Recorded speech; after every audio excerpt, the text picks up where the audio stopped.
know, but most don't, is that this disaster did not get independent assistance from federal government. Because of that, the only assistance that our clients could have is loans.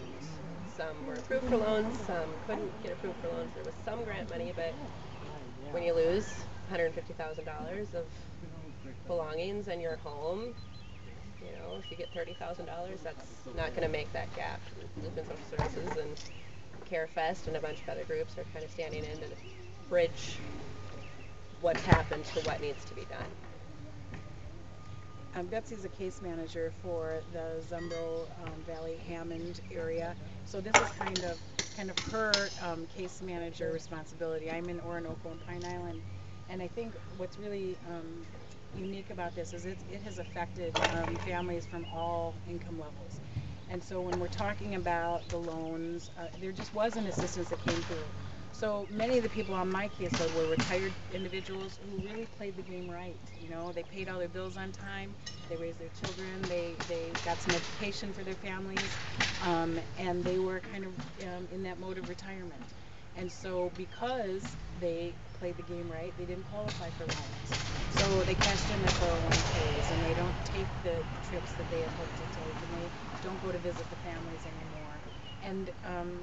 And what's been kind of interesting is all of the assistance that we thought would be there has kind of fell apart time after time after time. And so families would go to a meeting and they would hear that there would be these loans available or these funds available, and then something would happen and they weren't. Mm-hmm. And then they would hear that they're going to get some assistance, and then it would go away. And then we heard that there was going to be massive flooding this year, and so the funding would probably follow that, and the massive flooding didn't happen necessarily anywhere else, but the funding kind of did go away. And so what this represents to me is this is kind of the first piece that I think my clients and the families that are represented here can hang their hat on as far as hope. I mean, more than the $20,000, it represents giving these families the hope and the strength to kind of get their lives back in order, to get back into their homes and get to their new normal. They're never going to have the same life they had before, but this will certainly establish a new normal for them to create a new life for their families. So you know, Mechelle, the great thing about this too is you have all the builders in our community who have made a living building, and you know it's tough times for everybody right now. They're able to come to the table, help out, and show that they are part of the community and that they're here to help. So absolutely, Rory. I think that especially on behalf of, I had 240 some families on my caseload, and Betsy, how many in your caseload? 170.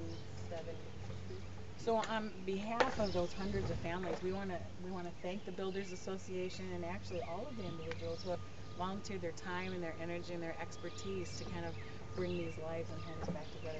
What a fabulous thing. Now, speaking of the time, Jeannie, how many volunteers do we have this weekend working on CareFest? CareFest will have approximately 1,200 to 1,500 volunteers. And so how many of the builders have we got from the Rochester area builders? We got a good handful of builders that will be here. We got quite a few that are coming. We have builders that will be framing this particular home behind you. So those are all members of the Rochester area builders that will be working on this particular home. It's going to be great. Yeah, it's going to be an awesome day.